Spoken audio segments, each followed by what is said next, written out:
marketing for vets. I'm intrigued by it. It's a really weird industry, and I don't think there's many, if any, like it. They're not necessarily fighting for new clients. Gone from 13% corporate-owned clinics to 63%. As a dog owner, I've had an issue with a big corporate. The service was horrendous, like awful. It's crazy how handcuffed we are with what we can do. Email and SMS automation is somewhat new within the veterinary industry. They've lost me now for one phone call to rebook it. Poor. It's a profitable industry, but vet clinics aren't wildly profitable. But I don't get that. It's not the vets making the money. They've not lost me.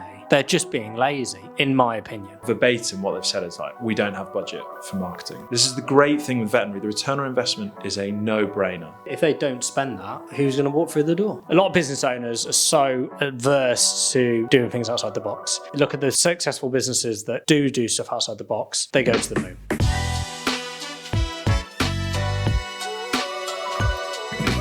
Welcome to The Fake Marketer. That's the name of the podcast, by the way, Matt. Thank you. I'm very excited to be here, Joe. This is Matt, everybody. Replace Nick with a newer model. A better looking, younger version. I don't know who Nick is. I'm sure he's a lovely guy. He's the doctor. Right, okay. He's the ads doctor. Okay. He normally wears a trench coat. Right. He actually dresses up as a doctor. Yeah, like, Okay. At the tender age of 45. actually 45. Is a trench coat? No, Doctors don't no. usually wear trench coats. That's usually... A coat, a doctor's coat. Trench coats usually hang around parks. Hey, I was going to use the P word, but we'll leave that one. Doesn't have to be. Yeah, there's the doctor, look. I do know Nick. Yeah. I do know Nick. God, what a shame. So Nick's not with us today. So we've got the wonderful Matt. So Matt, tell the listeners who you are. Hi, I'm Matt. I am director at Heedley, and we help vets get the right clients through the door. Yeah, that's me. That's you. That's me. Healy. Heedley. Heedley. Heedly. You should have called it Healy. No, what's the dog breed in Bluey? You two don't have children. No. A Healer. Fantastic program, Healer. Anyway, It's a bit highbrow, isn't it, Bluey? It's very like... I feel like they've tried to make it with adults in mind. no, it's very good. I've got nieces and nephews. It's fantastic. As far as kids shows go, Mate, it's that is amazing. very, very palatable. Healer puppy. Healer. Healer. A healer. So there you go. I feel like would have affected SEO, would have been competing with dog breeds. Well, it's gone up in the UK since that, obviously, as it is, yeah, a little healer. So Matt, we brought you in today because we have so many vets listening to this podcast. You wouldn't believe it. The number one vet podcast. It's the number one vet podcast. There are vet podcasts out there. Wow, and here we are, top of the tree. And you specialise in marketing for vets. Yeah. The vet of vets. The what? The vet of vets. You know, Okay. the vet, like the veteran. Okay, the vets of vets. So I thought we could have a little natter about marketing for vets. I'm intrigued by it. Me too. Good, good. So, it's a really weird industry, and I don't think there's many, if any, like it. Vets are one of the few industries, a bit like doctors and to a degree dentists, so like healthcare, where they're not necessarily fighting for new clients. Some are. Some want to grow, some want to expand, some want to recover from potentially a drop-off in client numbers. But actually, there's also a lot of people that aren't looking for new clients, and that's why the sort of marketing space, I think, is really interesting within veterinary. So why aren't they looking for new clientele? So it really stems from around COVID. There was nationally about a 10% increase in adoption, people getting animals. So it literally went from 53% of households had a cat or a dog to 63%. And obviously the knock-on impact to vets is massive. That's like hundreds of thousands, if not millions more animals. What percentage 53% to 63%. have either a dog or a cat? Yeah. Wow, that's a lot, isn't it? Yeah. I've got a dog. There we go. I've got a cat. There we go. I don't. So There we go. the numbers don't lie. Wow, okay, that's a lot. Okay. So COVID went bananas, and then on top of that, you had so a lot of vets are from abroad. They're from the EU or further afield, and you just did not have enough vets to service the amount of animals in the UK. Now, there's another interesting dynamic, which is since 2013 to the figures go up to 2024, but the last one I looked at was 2023. You've seen corporates do a lot of buyouts of independent practices. So it's again gone from 13% corporate-owned clinics to 63% again owned by corporate companies. So the market share is now predominantly is now corporates, no longer independents.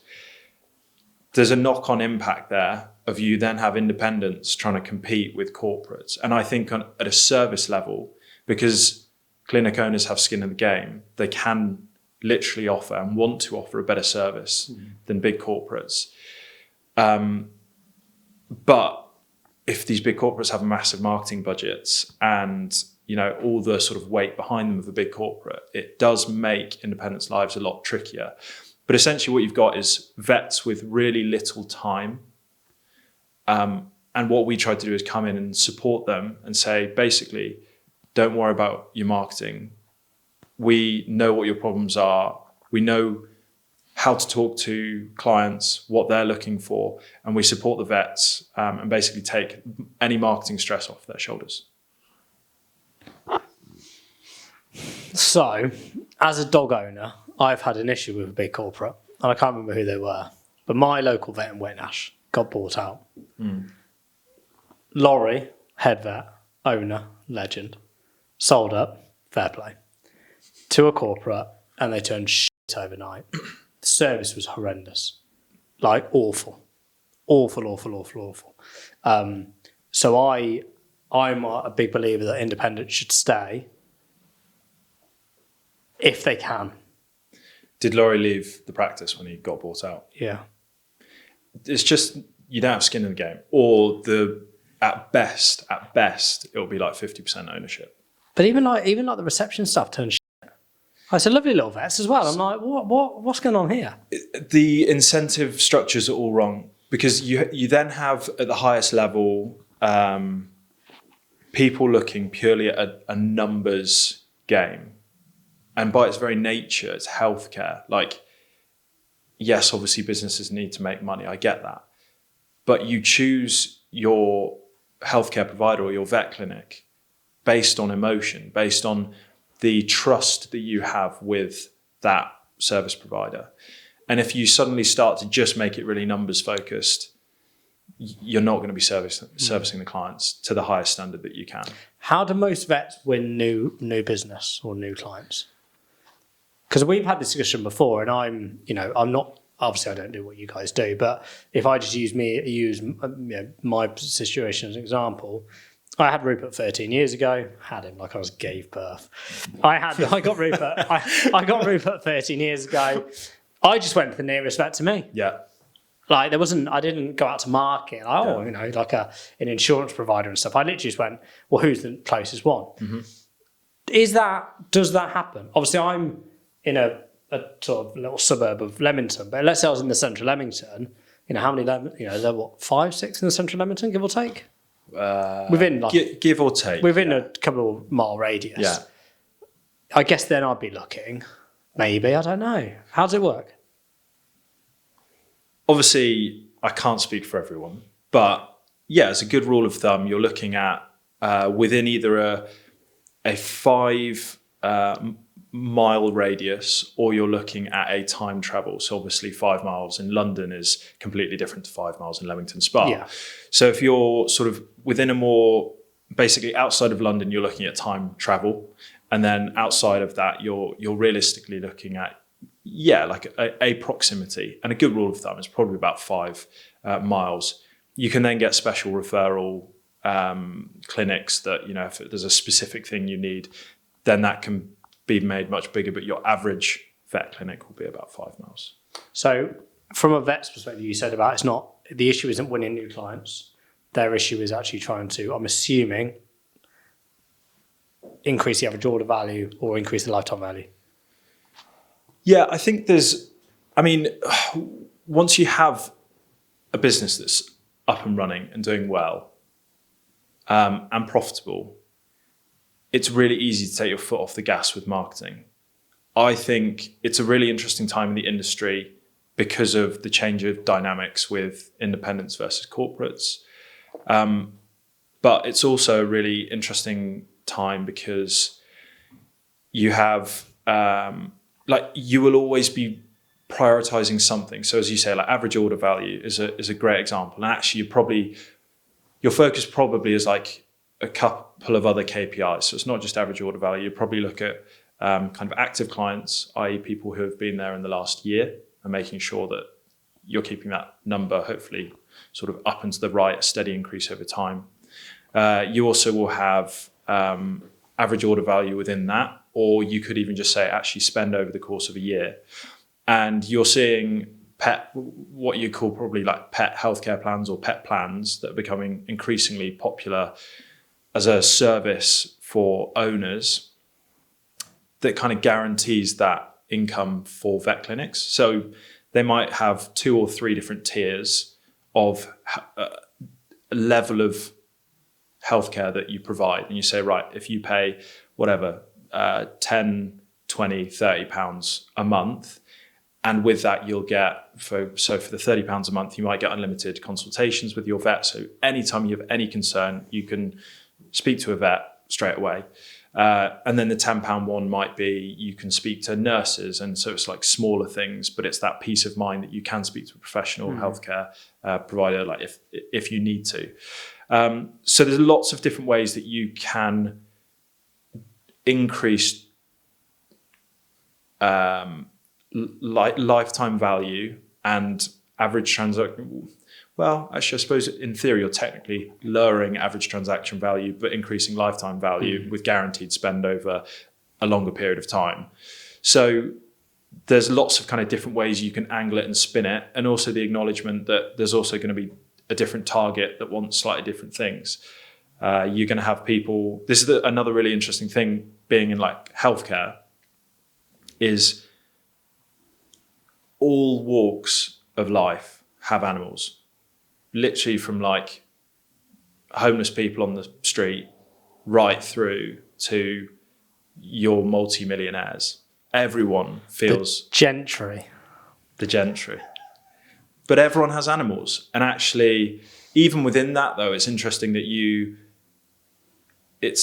you're probably better focusing on a need and behavior customer segmentation rather than they're low income so they won't spend much. That's not actually necessarily true. It could be that their dog or cat or guinea pig or whatever is their world. And actually they're willing to spend whatever they'll do, whatever is needed for Fluffy to survive, they'll spend it. And actually you might get someone really rich that just doesn't have that emotional connection to their animal. Obviously, it really depends on the individual, but the customer segmentation is also like a really interesting thing to look at. Yeah, it's interesting that because I find this market really weird because I don't get it. Like I get it because I've got a dog and obviously I'm very much emotionally attached to my pooch. But like I moved vets to the one in Leamington. I thought, well, if I'm in the office or the old office, I'm just walking to the vets when I need to every year. Simple. But then I realised they were part of a chain, which annoyed me. So I was like, for God's sake, but it is what it is. And he hasn't gone for his yearly inoculations because I forgot the appointment. But they didn't like ring me. There was none of that nonsense going on. They just sent me a text. And I'll tell you the reason now why I didn't go, because it annoyed me. And I'll tell you what annoyed me, Medivet. So yeah, Medivet is a big corporate, very big corporate. Yeah, I know, it annoyed me. Hi, Mr. Urquhart. That annoyed me. Just James. We noticed you haven't registered to book your appointments online. What do you mean online? I don't even know I've got an online login. Like, how does this even work? An online account allows you to quickly book appointments at any time of the day without needing to call. Cheers for that. Where's the link? That's cool. So that annoyed me. And they've not chased my appointment. And that was on the 5th of Jan. They've not called me once. Not called me once since the 5th of Jan. What is it? 1st of May today. Not called me once. They just sent a few text messages. Lazy bastard. Matt. Yes, I'm sorry that you had that experience, James. But it's bad though, isn't it? Why aren't they ringing? Well, what's interesting though, and this might shock you, is even sending follow-up texts, follow-up emails, basically user flow and like email and SMS automation is somewhat new within the veterinary industry. So that might sound mad, but like they have been so busy that the actual thought of, well, let's the girl follow on up. reception's not busy. They are Doing what? taking calls. They do a lot of they genuinely do a lot of organisation within the clinic. I'll let you have this argument. I can assure you they are busy. They are busy in clinic. They're some of the busiest people in clinics. Is reception. But someone they've lost me now. But They've lost my 70 quid probably when I go and get his inoculations, which would annoy me. 70 quid they've lost down. No one will call me. No, They won't do it. probably not. Lost out for one phone call to rebook it. Poor. But then again, it will come down to numbers. And I think a lot of people, if they're busy enough, which a lot of them are, won't be looking right in the granular detail because they won't have time. And I think that's where we can come in, is to say, we want to look into the nitty gritty, we want to go into the weeds and actually find out how people are acting, why they're acting that way, why they're coming back, why they're not coming back. Because they're lapsed customers, essentially. That's what I am now. I mean, I'm a lapsed customer. And the question is, why am I lapsed? The only reason that I am, and I'm sure there's hundreds, thousands in the UK, is because they just haven't been contacted. We as humans still want a personal contact. If you would have a phone call with your local vet, you'd answer it, because it's your vet, isn't it? So I think they're missing a trick. Do you have their number saved? No. I did have witness. So how do you know? I did have witness vets saved. But is that an emotional connection thing? So if you got that text out of curiosity, if you got that text from an independent, would you feel a greater sense of connection? If I hadn't moved Rupert, probably, because there'd have been a little bit more trust. Whereas now I moved him, no, I don't. I couldn't even tell you where they are off the top of my head. In Leamington, somewhere. Yeah, there's another interesting dynamic because for big corporates, you've got basically they just want to make sure clients are serviced. They have like a vet in the clinic, but it doesn't really matter about that continuity of care. So that's another thing independents are better at, which is having that continuity of care. So every time you take Rupert to the independent vet, you're seeing the same vet over and over again, so they can build up a dialogue and a history with you, with the dog, understand Rupert's behaviours, understand his health issues prior to you taking him in. Whereas if you have locum vets, which is increasingly more popular as time's gone on, locum vets where they just come in for the day, do their shift and then leave, and it's all around price. I know because I've spoken to a bunch of locum vets. It's all around price now. So they're not even trying to get the best vets. They're just trying to get in vets. They just want headcount there. They're not focused on continuity of care. And that's why I talk about the sort of quality of service. So I guess the marketing side of it is just getting them through the door. Because we've had this discussion before, which is in the early stages, and I don't know how this data you may have, or I don't even know if it's widely known, which is I would assume the first 18 months of a dog/cat's life, typically dog, I'm going to use dog as an example, is you'll spend a lot of money on your dog in the first 18 months. Yeah. A lot of money. Post that, and this is going to sound really harsh, they're just sort of there. Like, you just don't spend as much. You just don't. Naturally, you don't. And I guess that there will be some studies, I'm sure, out there that prove that the first 18 months or 12 months of a puppy's life, dog's life, with that new owner, you'll spend so much. Like we've all done it, it's huge. And then it just dwindles and reduces per year. But then as they get older, it'll basically be like a U. Because as you get older, there's the health implications. Yeah, there's the initial excitement, as you say. There's also they legally have to be microchipped if it's a cat or dog. They have to be vaccinated. They may have Castrations, yeah, spaying, neutering. There's sort of lots of reasons, like growing issues, whatever it is, lots of things. They also love to eat things they shouldn't eat. Anal glands. Needs to happen throughout their life. Yeah, that's a. You just wanted to say the word anal glands. No, but it's something that we have to spend money on. Right. Because I'm not doing it. A lot of people don't want to do it. No, it's rank. Yeah. It stinks as well. Yeah, it does stink. Yeah. So, but yeah, as they get older, there is also an expectation that the healthcare costs will increase. But it brings on to insurance. Like, my insurance went up for Rupert last month, and I've only just spotted it. How much do you think I'm spending a month on Rupert's insurance? Bear in mind, he's a Bedlington Terrier. Yes, he's pure breed, which means it's a little bit more. But these dogs are like indestructible, mate. It's like a cockroach. How do you reckon I'm spending on insurance for my 13-year-old dog? Do you want to have a guess? I'm rubbish at guessing with this. Yeah. We have insurance for my cat, but I don't know how much it costs. That's not helpful. I'm going to guess 13. Lad. Between 30 and 40 quid a month. £136 a month. It's gone up. I honestly, I nearly had a heart attack when I went, what's that that's gone out? What's this? And then saw it's 136 quid. So a month? A month, mate. A month. It is absolutely obscene. Who are you with? Healthy Pets. Yeah, interesting. It will be when they get a phone call from me at the weekend.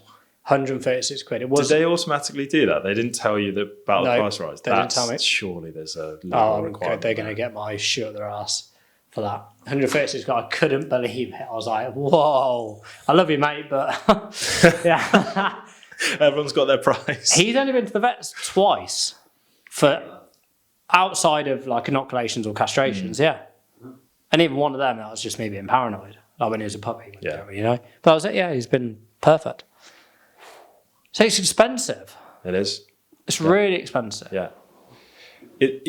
Vets. But you said before they don't make a lot of money. So veterinary is profitable. It's a profitable industry, but vet clinics aren't wildly profitable. I don't get that. I think customers assume that. Well, yeah, but when you get an MRI scan for $4,000, you're like, fucking hell. If I went for an MRI scan, it's going to cost me 300 quid. Privately, for me personally, how is this working? It's not the vets making the money. Then who's making the dough?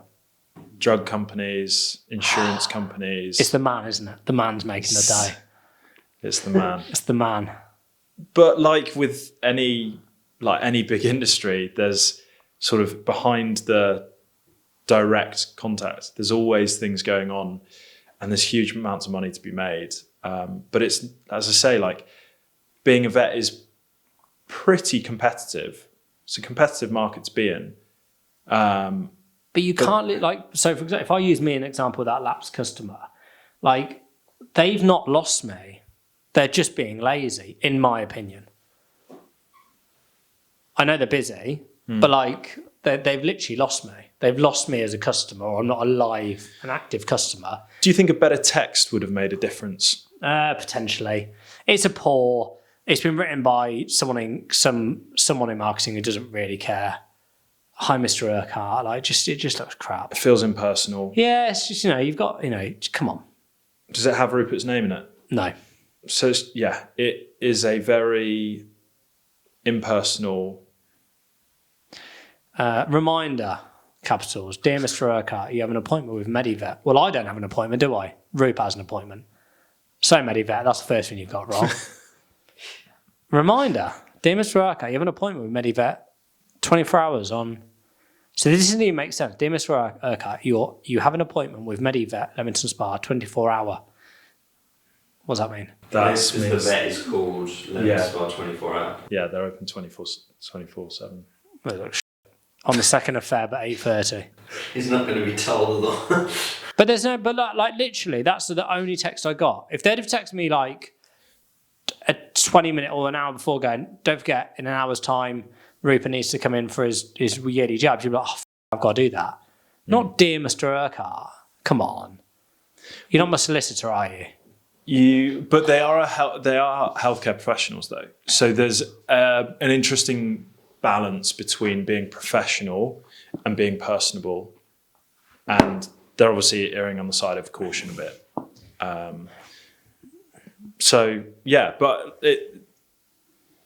there is a huge amount of opportunity and not great products on the market around maximizing your relationship with your customers. And there's loads of different ways you can do that. So how do you recommend your customers? So how do you recommend they do it? Send in personal SMSs. Yeah. Rule 1. Say Mr./Mrs. surname. Owner of. There is going to be rules of thumb that will work well, but I would always recommend you test and learn clinic by clinic, because some audiences will just engage differently based on maybe how you are as a clinic. But as a rule of thumb, I actually think social media is a really powerful way to build a really strong and engaged community. Newsletters is additionally a really good way to tell people new and exciting things about your clinic. So if you've got new equipment, if you're offering new services, equally updates with the team. With the clinics we work with, if we say something about the team, whether it's personal, in fact, they even prefer personal things, the viewership of that content skyrockets. They care, they literally care about the staff and the team that you have in the vet clinic. So at a high level, I think there's plenty of stuff around the storytelling and the engagement that you can do to buy, for owners to be bought in emotionally to what you're doing as a clinic. Yeah. And then on top of that, then you start to go into things like automated user flows. And there is a reason and a purpose for what Medivet have done. Is it the best thing that they could have done? No. There's clearly more personalization that they could have done, but SMS and email reminders are a powerful tool as well. And most clinics do have them, but it will be like you have an appointment booked, or it might be vaccinations. It'll be very high level. At the moment, veterinary isn't good enough with proactive healthcare and actually predicting what your animal is going to need ahead of time and giving the owner the best information that they can at an individual level, like sort of your dog based on your dog's breed, based on its age, geography, even a sort of demographic. There's lots of things that you can look at that offers a massive amount of opportunity for proactive care. And it might be that they don't even need to come in. In fact, there's huge value to saying, we think you might want to talk to us about XYZ. Just give us a call or something, or even a WhatsApp text. And we can actually talk about it. Because if you're able to save a client from coming in for something they don't need to come in over, that's a huge win. That might save that person an hour of their time that day, or an hour and a half, and a few £100 and a few £100. But how valuable is that? So actually, huge amounts. By being by being really transparent and honest, and giving people different ways to communicate, and giving them the information to make informed decisions easily, is really, really powerful. I guess it's just trying to be a little bit more proactive than reactive. And I guess that's where, a lot of gyms, a lot of vets fall down, is because, I know, I understand everyone's busy, and I totally understand that.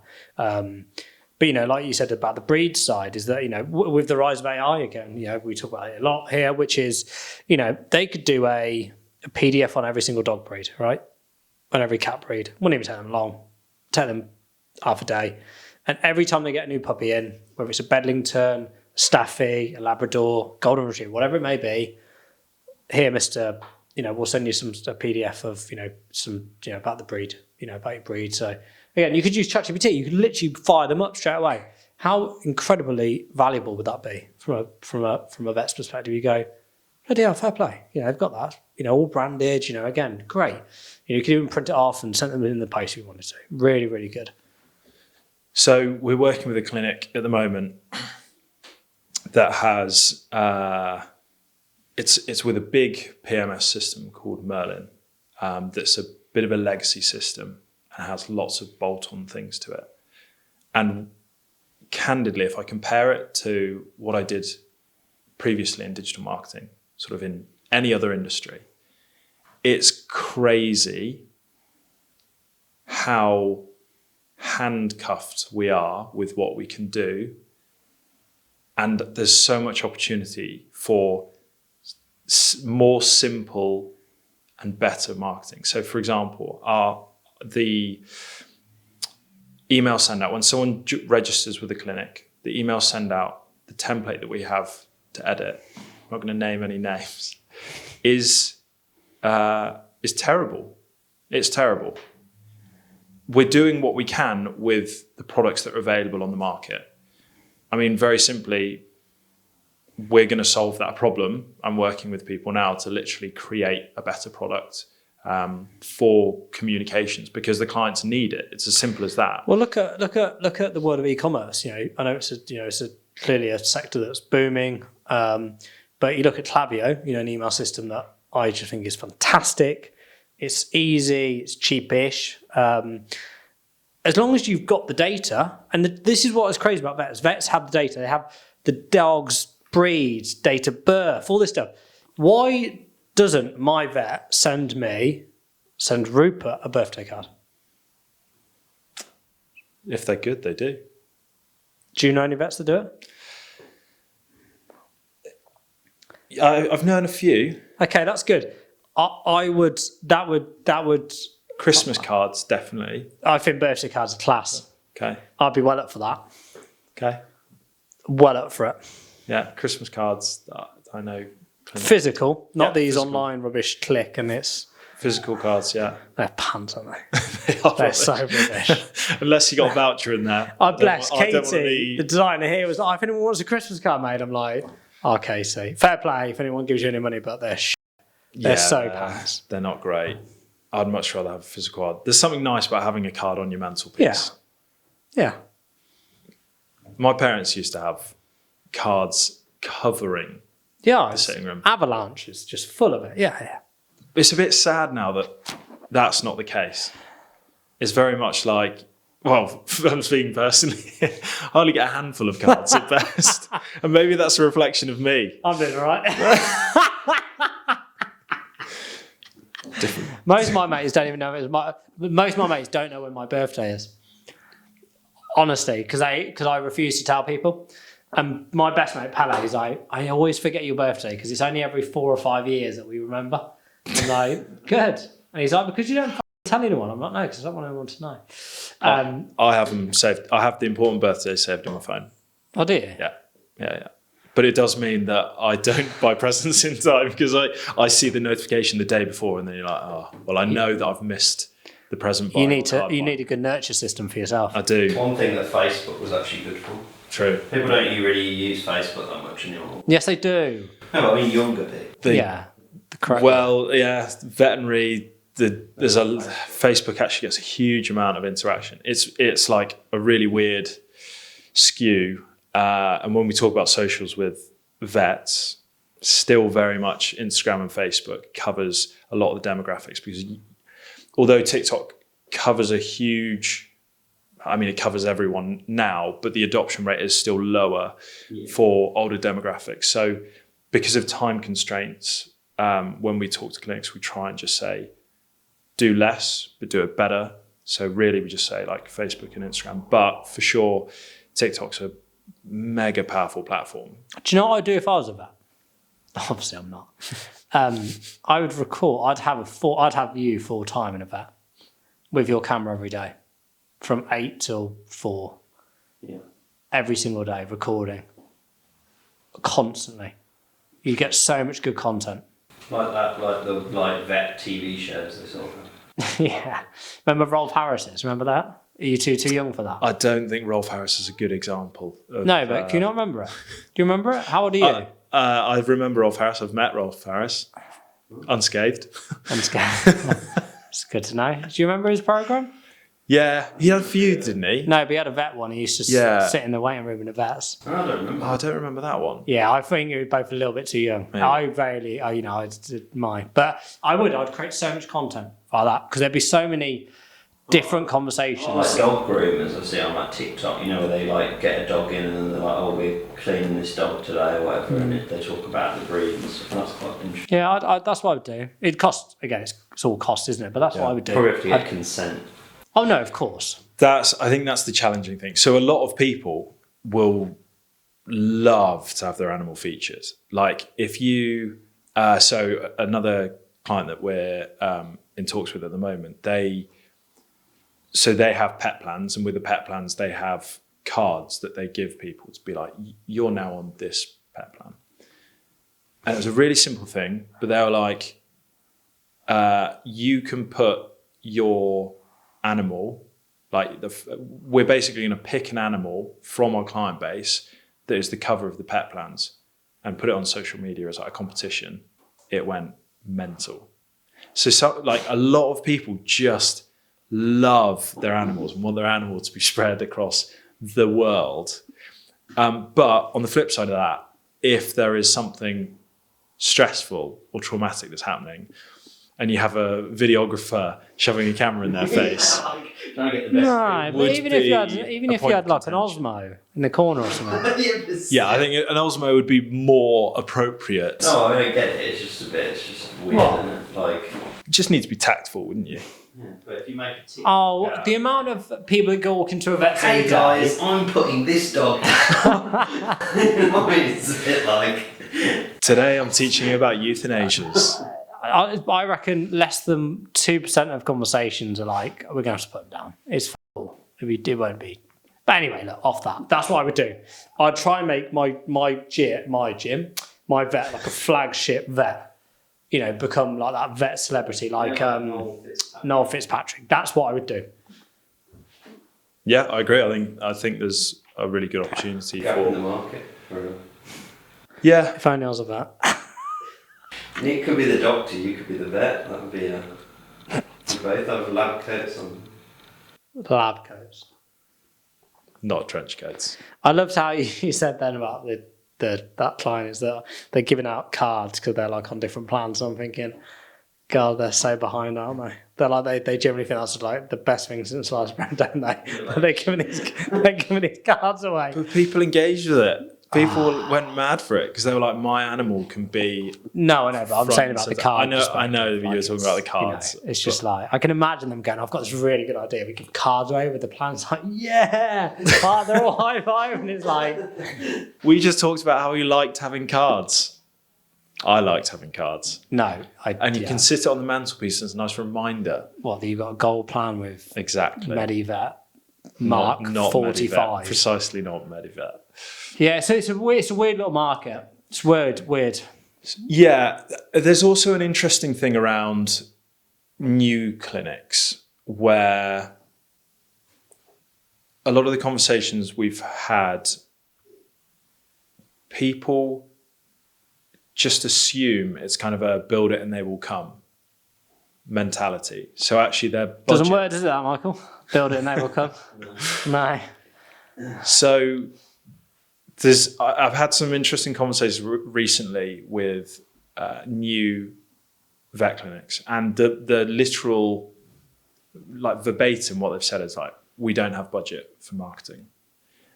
And it's a really interesting mindset shift that actually when I've told people, they've been really receptive to it, which is you're thinking from a cost perspective. I'm going to spend whatever it is, $5,000 on marketing work or 10 grand on Google Ads or whatever it is, without thinking of lifetime value. If I can get that customer through the door quicker, if I can capture that market share quicker, the return on investment, this is the great thing with veterinary, the return on investment is a no-brainer. Well, and this is the lifetime value one is like we're doing it with Roop at the moment. Like at the moment, I don't know what my lifetime value is, so I'm not able to know what I can spend to acquire. But McDonald's is a really interesting one. The average order value for McDonald's in the US is around $9. That's the average spend. But the lifetime value of most customers is $50,000 at McDonald's over a lifetime, right? $50,000.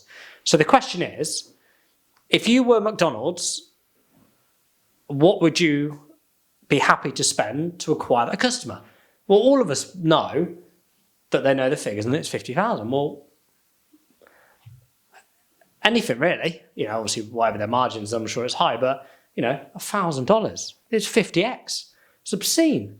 But they've got to know that figure. And I guess the ones you're speaking to at the moment, they don't really understand that or know that, but there should be enough data surely to say, well, the average lifetime value is X, just there you go. Yeah, so people are really loyal with their animals and their vet clinics. So loyalty is not a huge issue, although there is an interesting shift, particularly when clinics get bought out. Actually, it presents a really good opportunity for independents locally to boost their marketing, steal market share from the corporates.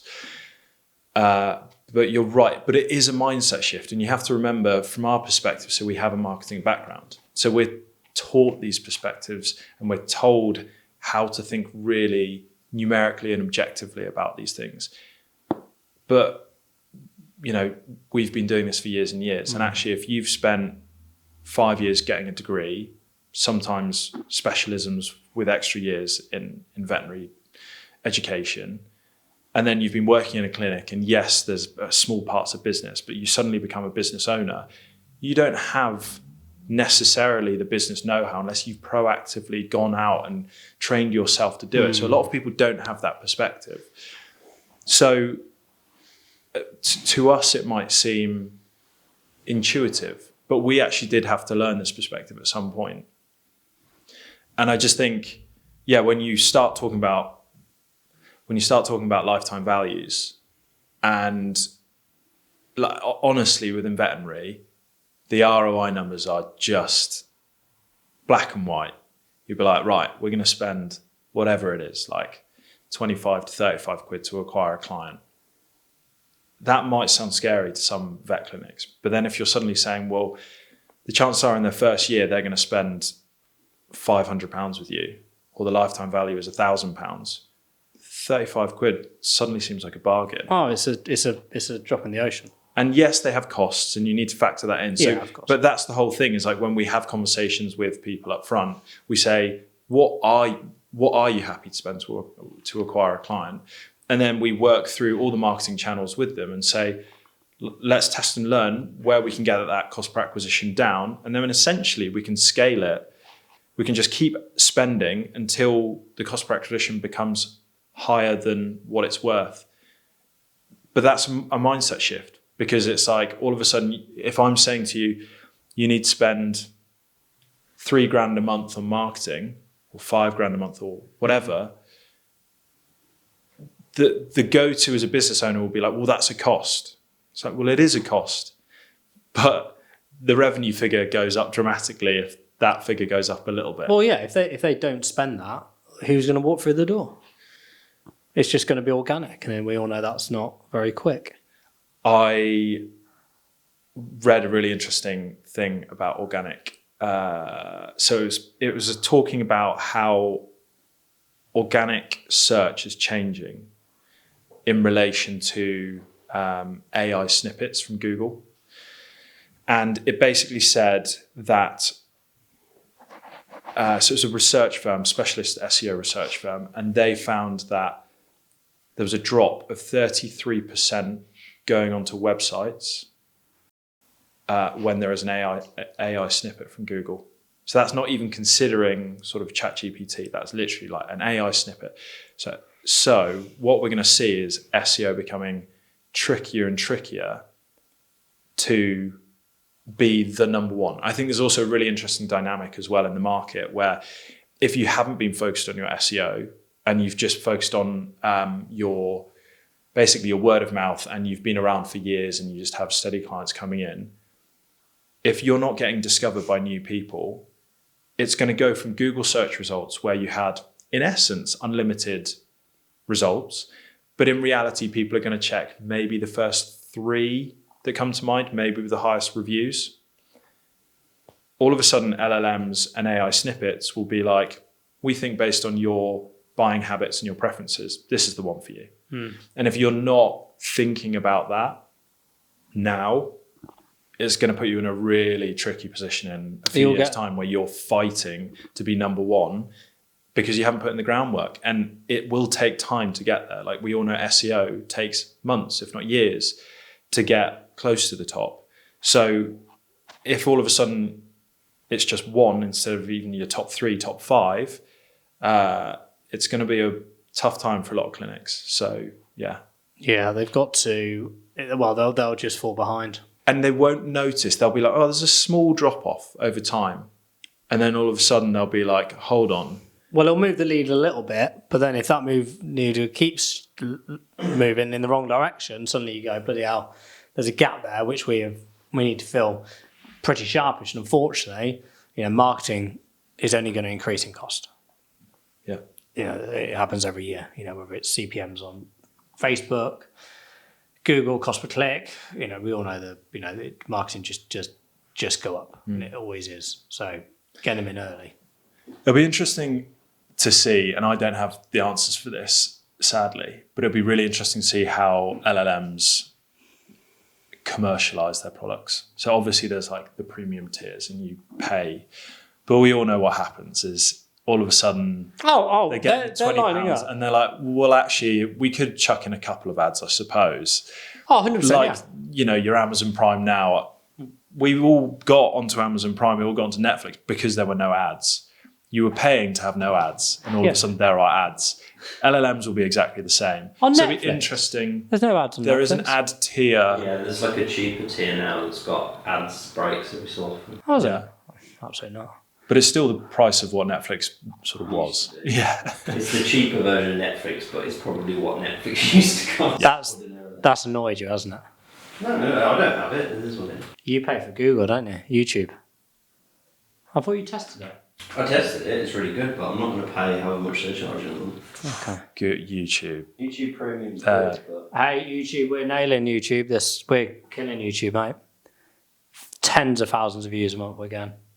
The user experience on YouTube without premium, and obviously this is deliberate like Spotify, the user experience is atrocious. If you get an app if you watch YouTube on your phone, you get an app called Picture Player, you get all the premium features for free. You can like minimise it, you can lock it, you can do all the stuff with it in the corner. Right, nice. Take that, Google. Don't include this in the pod. We don't want them to know about it. The hack you didn't know. So, ending this then, Matt. Yeah. There he is. There's the man. Oh, Rupert. There's my boy. That cheese pan there... Rupert's going to be worth millions soon. I don't think he'll be around long enough, bless him. He might be. Oh, he's got a good few years in him, yeah. I reckon he's blind as a bat now. Can't see shit. He's got cataracts in both eyes. Bless him. My cheese plant in the back is growing quite a bit at the moment. There you go. It's looking pretty scarce, isn't it? That it was a cut off from my other big one downstairs. Right. Okay. Let's not give one of my baby cheese plants grief. Bit of a green finger. There's a lot of medals there as well. You've got this whole thing. I've got a race this weekend. So leaving this with now, Matt, if you had to give a vet came to you for advice and said, Matt, we want to do 2 forms of marketing and we can only do 2 because we can't for some strange reason do any more than 2. What are those 2? Good question. It's a great question. I would... And you can't say it's a case-by-case basis. You've got a UK-based vet. So I think there's 2 things I would really focus in on. Are we talking marketing platforms or... No, marketing. Marketing, okay. So, for example, you could have direct mail, or you could have email, or you could have SMS, or you could do Google Ads. Okay, so those are channels. The reason I say I'll clarify my answer, because what I was initially going to say was I would focus on Google visibility. So local Google? Local, I'm cheating a little bit, local SEO and Google Ads. Yep. But so that's why I say Google visibility. Yeah, okay, fine. So cheating a little bit. If I could choose only one, I'd do Google Ads because of the immediacy and the ability to turn it on and off. That's interesting. I'd probably go the other way on that one. The local stuff for Google. But both are going to be super powerful. Yeah. And I was going to say, so this is why I've tried to differentiate between sort of marketing and marketing channels. So this is to acquire new customers only. Yeah. So the other thing I was going to say is, it's all well and good having loads of people come through to your website, and they then may either book online or call through to the clinic and the reception team pick up. What's often forgotten about is the experience. So for a lot of clinics, they'll be booking through the phone still. That experience from me pressing the button to call the vet clinic through to booking that appointment should be absolutely effortless, and all the barriers to entry should be removed. It often goes missed. So for example, if it's taking over 10 seconds to pick up the phone, you'll have a huge drop off. If the person's in a slightly bad mood, that will put the customer off. If it's taking ages to find a slot with the right vet, that will put the customer off. So that's why, so that conversion point, I think, is really, really important. If I'm allowed to pick another awareness point to acquire new clients. So where are you going to be aware? I think organic social is really powerful. Okay. Not paid social. Again, it's a bit like Google. You can speed up the process of building your community, but actually getting in the process of creating content and creating stories and things and information and education that people want to receive and hear about, I think social is really powerful. But I'm cheating a little bit because I've essentially said paid and organic, social, Google. and Google, and the conversion method. Yeah. But the thing is they're all really powerful tools. In the right hands. Should I tell you what I would do? Paid social all day, like pure awareness. I wouldn't even optimize for conversion. I would just go radius and I would just pump it or constantly. And if anyone's got a new puppy, I'm going to hit their feed because Facebook will know they're starting to look at puppies, and they'll know it, and it'll be so cheap. The CPMs on that, I'd have it running year round, just flying out like an Omni 8, different content, just flying through.